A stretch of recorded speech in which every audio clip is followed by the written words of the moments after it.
Writer, mom, wife, and former television news journalist Angie Mizzell shares a heartfelt and hopeful story of breaking cycles of the past and coming home to herself in her debut memoir, A Girl in the Spotlight. I talk one-on-one with Angie for this edition of Quintin's Close-Ups. And if you haven't already, subscribe to my YouTube channel and like Quintin's Close-Ups on Facebook. Angie Mizzell, welcome back to Quintin's Close-Ups. It is so good to be back, Quintin. It's so great to see you again. Likewise, I was just talking to you off camera, and I know the last time we saw each other in person was when I was running down King Street, Lower King Street, on my run on a Sunday afternoon. I know. It's always good to see you. I don't know how you run down the sidewalks with all of the window shoppers and the tourists. and all the tourists. But yeah, it's always great to see you. Likewise. And I know that you have been extremely busy because we all know that you're a mom, you're a wife, you're a writer, an entrepreneur, a former television news journalist, and of course now a current television television personality on the Southeastern Spine, Institute, which is always doing great as far as ratings, and people love that. But now I know that you are also an author of a debut memoir that is called Girl in the Spotlight, which you share your heartfelt and hopeful story of breaking cycles of the past and coming home to yourself. Let me ask you, Angie, what got you from being a mom, a wife, a former television journalist, and a writer to now being an author of a memoir?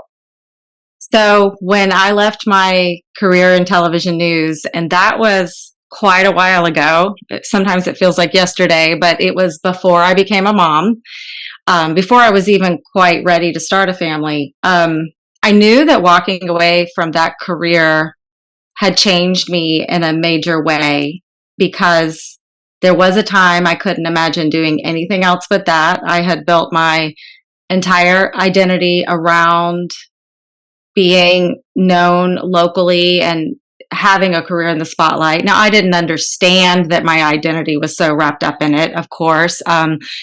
But when I started to change, I'd been in the career for about 10 years and I started wanting different things for my life. And coming to that crossroads really felt very dramatic, like maybe more dramatic than it should have felt because I was afraid to change. It was like, if I change and do something new, who will I be then? So once I finally took that leap of faith and left my career and reinvented my life, if you will, and have done many things over the past many years since I've been out of that career, I started to look back on my story and look back on my childhood and look back on things that had shaped my views of success and self-worth and really how I was using that success to fill a void. So that is what this book is about. So it's a long time coming.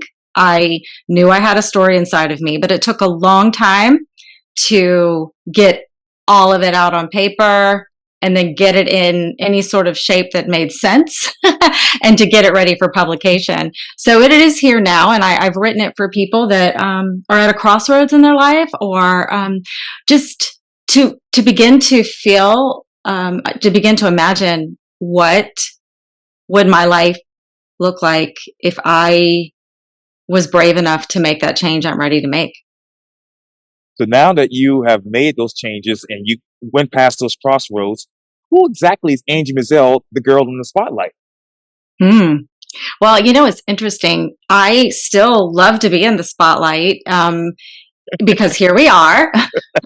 And being a published author still requires putting myself out there. I'm really big on social media, and I write a newsletter for an audience. I'm thinking about starting my own podcast in the new year, so stay tuned. So it's more about, the Angie Mizzell now in the spotlight is really, let me think if I can find a simple way to explain this.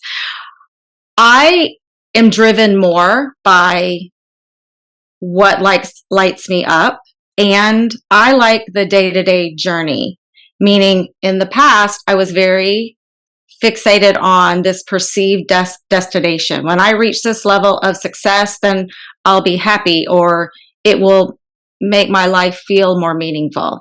The difference is now I gravitate towards projects and work and things that light me up.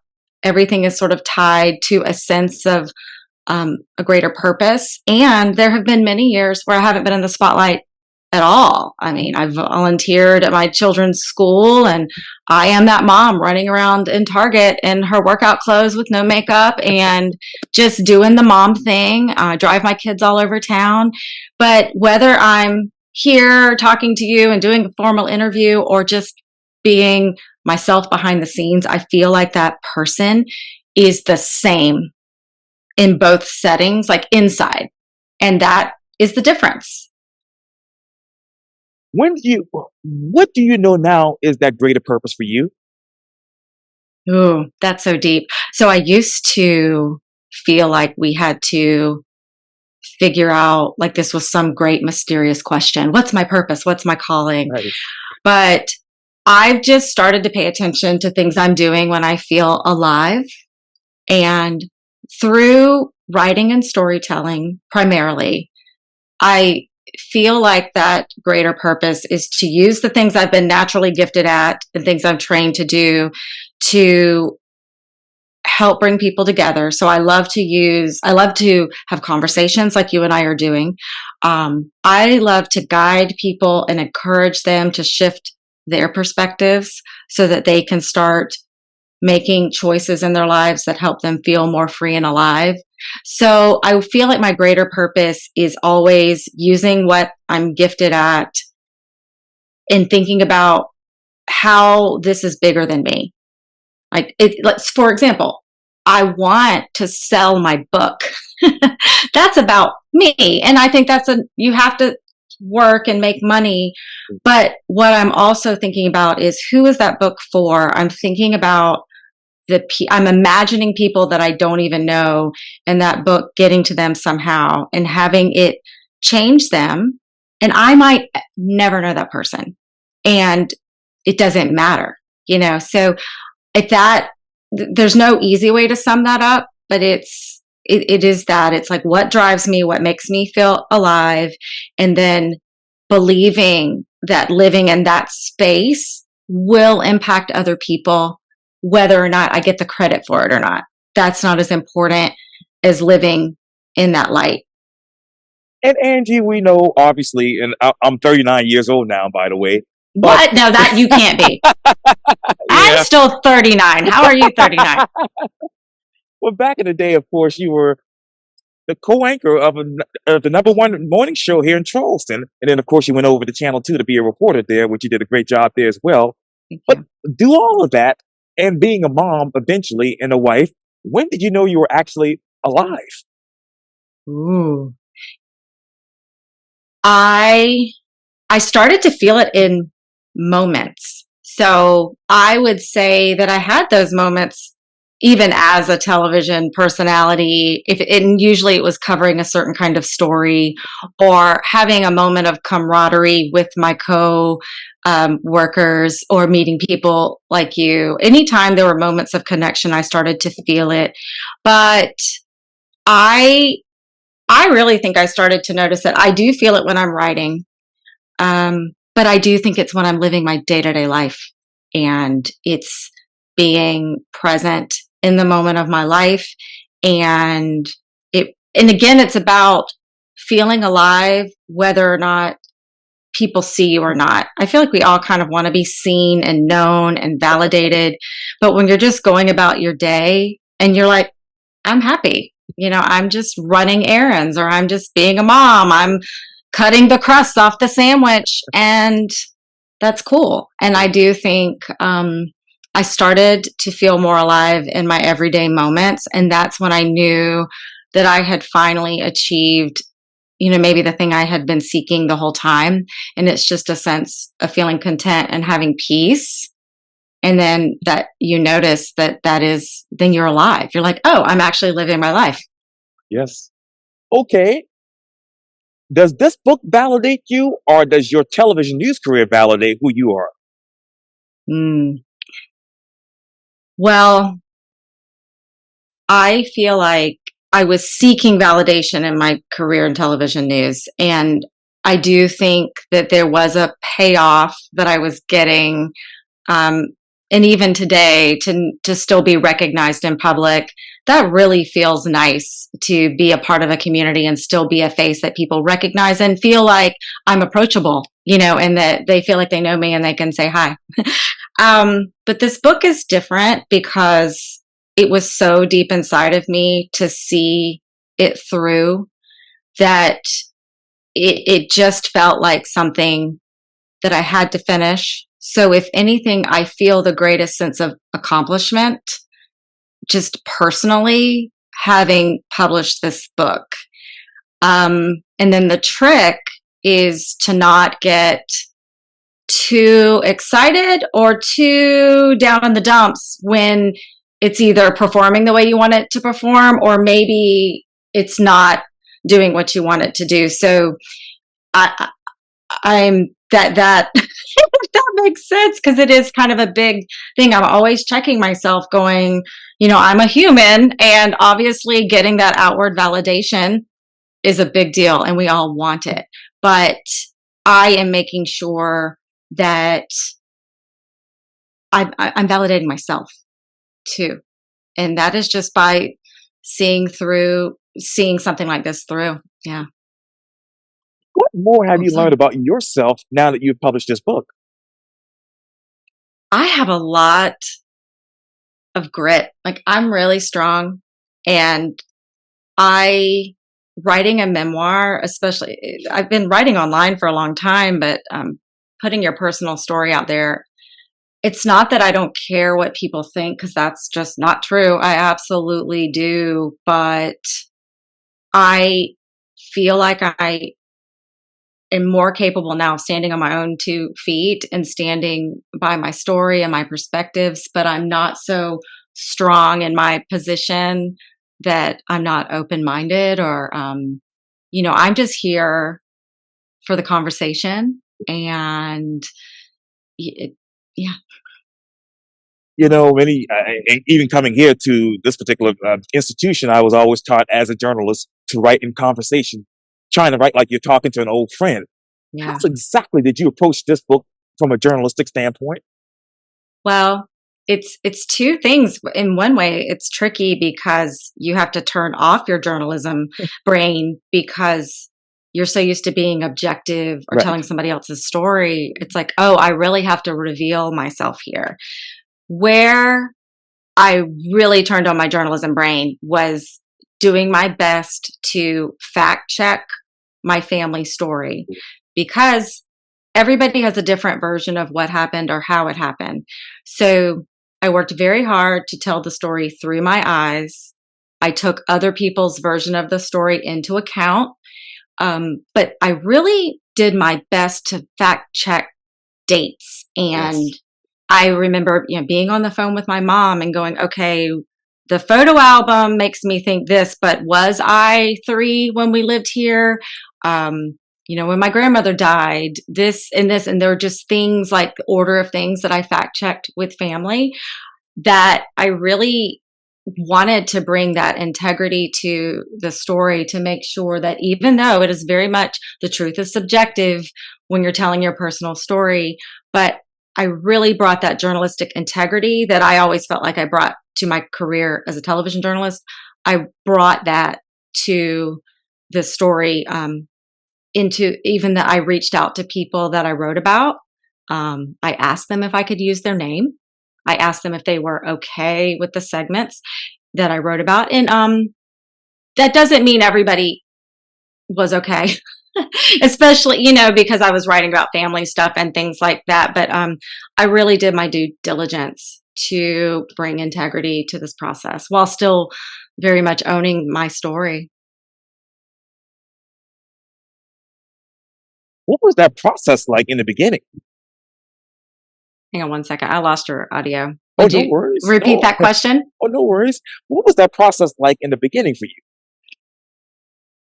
I had a lot of self doubt in the beginning Oh, because I could see the story in my head, yes. but you can't, it was too big. Yeah. And so I would sit down to write scenes that I knew would be in the book, but your mind jumps all over the place. So I kept stopping myself and second guessing myself, and then I would put the book away.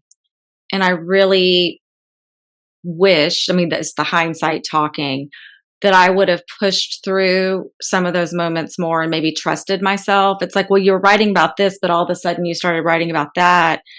Um, it might not have taken so long.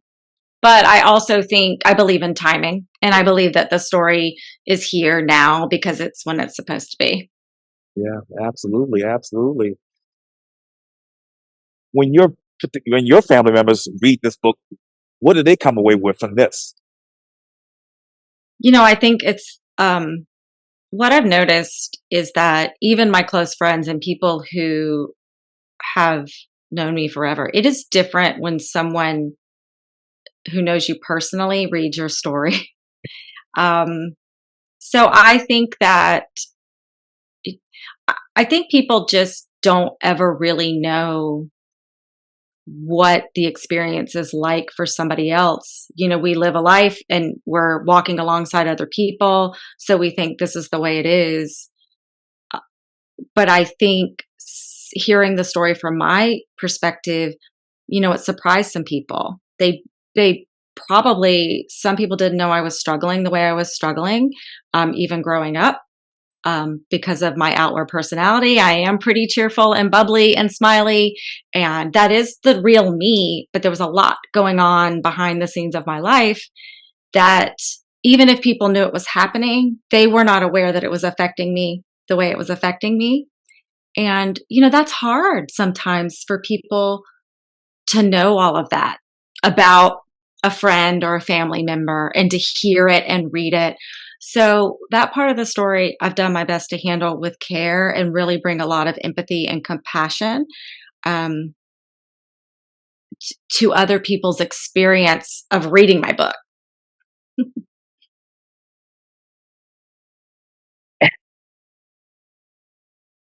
How did you get lost in the darkness while actually having that spotlight? Well, it actually was when Sean Moffat, my Mm. husband, and we worked together at Channel 5. Yes. He worked behind the scenes as a director. We moved across the country to Portland, Oregon, and Remember we that. went. And I was already in a conflict. Like I felt like I didn't really want to leave Charleston, but then he got an opportunity, and we were in this career together, so it made sense. Okay, we'll go to Portland, and so it actually was when I was 3,000 miles away from home, unemployed, in a climate that's kind of cold and rainy in that time of year that we live there, that I was in the actual darkness and that I had lost a lot of momentum because when you're in a career like television news, you work on a deadline every Right. day and everything is go, go, go. So I went from one extreme to the other, and I crashed into this depression, which some of that was later validated by a therapist that, like, wow, that's a lot of change. Like to feel homesick and to wonder, what am I doing with myself now?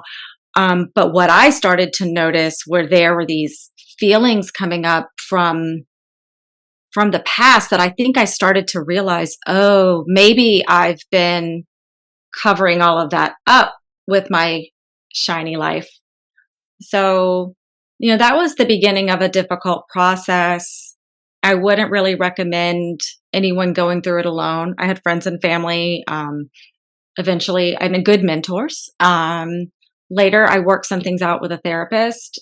So I just wouldn't recommend anyone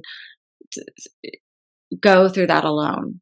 But I'm saying that because I feel like it's an important process to go through, that it is hard to look at the painful things in our life and really face them and grieve them and come to terms with them.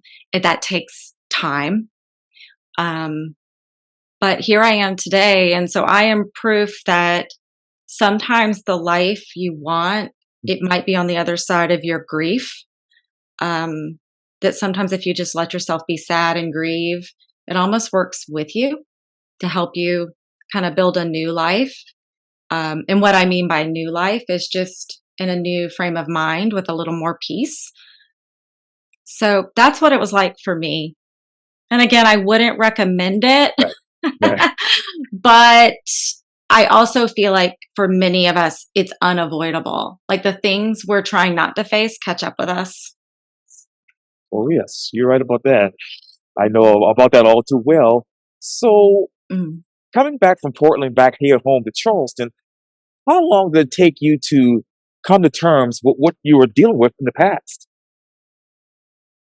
So it wasn't until after I left TV. So we came back to Charleston. I worked at Channel 2 for a little bit. And that's when I really reached a crossroads where I realized I wasn't happy. I had to make a change.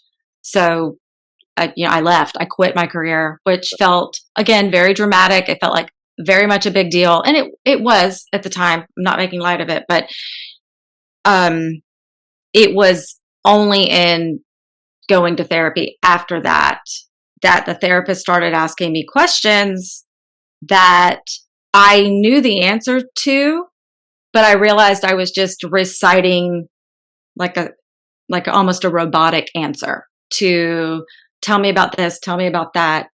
And then all of a sudden I cracked and I realized that I had been harboring some pain I didn't even fully realize that I had been carrying. So, and I remember the therapist saying when I'm crying in her office, she's like, "This is good. This is good." I'm like, "How on earth is this good?" But it really is good Yeah, because she said, "You're feeling your feelings." yeah. And I was like, "Oh, so so that is where it was almost I'm telling the story and a little more the way I tell the stories, tell it the present day story, but I'm also going back in time and it runs parallel. Right. But that's in the writing and the Mm. editing and the revising that I worked the story backwards and then I was able to put it together. That it really wasn't until after I finally walked away from the spotlight for a moment that I really began the process of healing. What got you back into the spotlight?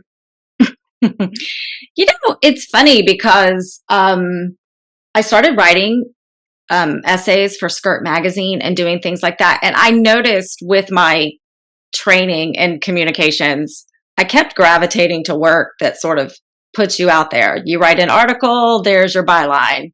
Um, I got asked to start doing commercials just because living in Charleston, word of mouth, people knew I was back. Um, so I really just never really left, and then social media, people love it or hate it, but I really love it as a former journalist because I like entertaining people and I like taking pictures and I like sharing snippets of my life. Mm. So, in that sense, I still kind of, I can scratch that itch Yes. without it, but I'm not, if it were to all go away, I don't think I would be happy, but I think I would recover. I would be able to keep that loss in perspective. If something happened, I was suddenly just not in the spotlight anymore, living a very private, quiet life, and nobody knew where I was. I just feel like I would have a greater sense of who I am in that quiet life. And I know that because I can see it in my life today in the quieter moments that I feel So who more are in you touch. and more in touch? So who exactly are you today? So if we're talking about labels, I love I'm an author. Yes. I am a thought leader. My social profiles say I'm a conversation catalyst. And I just think that is a cool alliteration to say I love to get people talking. Sure. Um, did I already say I was a mother? Because Yes. that's at the top of my, yeah. And Yes. I'm a wife and I'm Yes. a friend Yeah. and I am my own friend and I'm a, I'm a light and a big heart. Mm. Let's go to television news for just a second, Angie. Obviously, you've been out of it for a couple of years now. But what is that one Charleston story that would bring you back into the television news spotlight if you could Oh, you mean like what would make me go back? and report the news? Oh my goodness. I'm trying to think, would it be a hurricane? You've covered that. Um, I sometimes when I go to the fair and Oh, I'm yeah. like, oh, I would love to report from the fair. Yes. Yes. um, Did you actually do that? I mean, but like do report, like store. report from the fair for Channel 5. Did you? Oh, well, back they used to do like the newscast where they would, but Yes. no, I would do like live Oh, shots yes. and Yes. things. There are things happening in the community. I love the community live events Oh, that yes. sometimes I feel a little bit of, that was so fun, Yes. you know. Yeah. If there was somebody who wanted to be like you today and wanted to be that girl in the spotlight, what Mhm. would you tell them right now? Hmm. I think it's important to pay attention to who you admire, um, but maybe take a deeper look at why. And if you're, because comparison can sometimes either inspire you or it can make you feel like you don't add up and feel a little bit less than. So I think if you are drawn to somebody and you want to be like them, make sure the reasons are making you feel excited, confident, and that is driving you. Because if you're looking in the mirror going, I don't even know if I have what it takes to be like this person, I would caution somebody against that, because we all have the thing that makes us great and we all have gifts and unique contributions.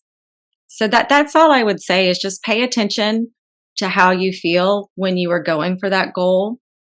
And if you feel alive and confident and like you are ready to set the world on fire, go do it. Yes. Like, Yeah. absolutely. What is that next goal that you want to achieve next while being in the spotlight?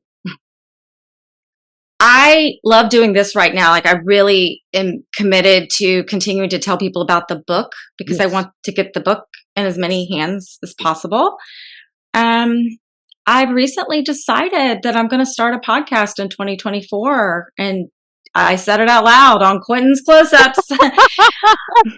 But I think that's going to bring something that I really loved about being in TV news. It's going to let me interview people. It's going to bring the conversation back. There's going to be that media component. But I like that I'm going to be in charge. So I can choose who I want to interview and I can keep the themes focused on things that matter to me. And that's very exciting. And see, that's the thing. I mean, I've been doing Quintin's Close Up now for, May will be 12 years through the grace of God in Jesus Christ. But people always wanted me, they're like, well, why don't you go and work at a television station and do this? I'm like, well, I tried that and they told me no. And I'm thinking too, what you just mentioned is that you have control of who you can interview and nobody's telling you who you can interview and Yeah. all that stuff. So you make a great point.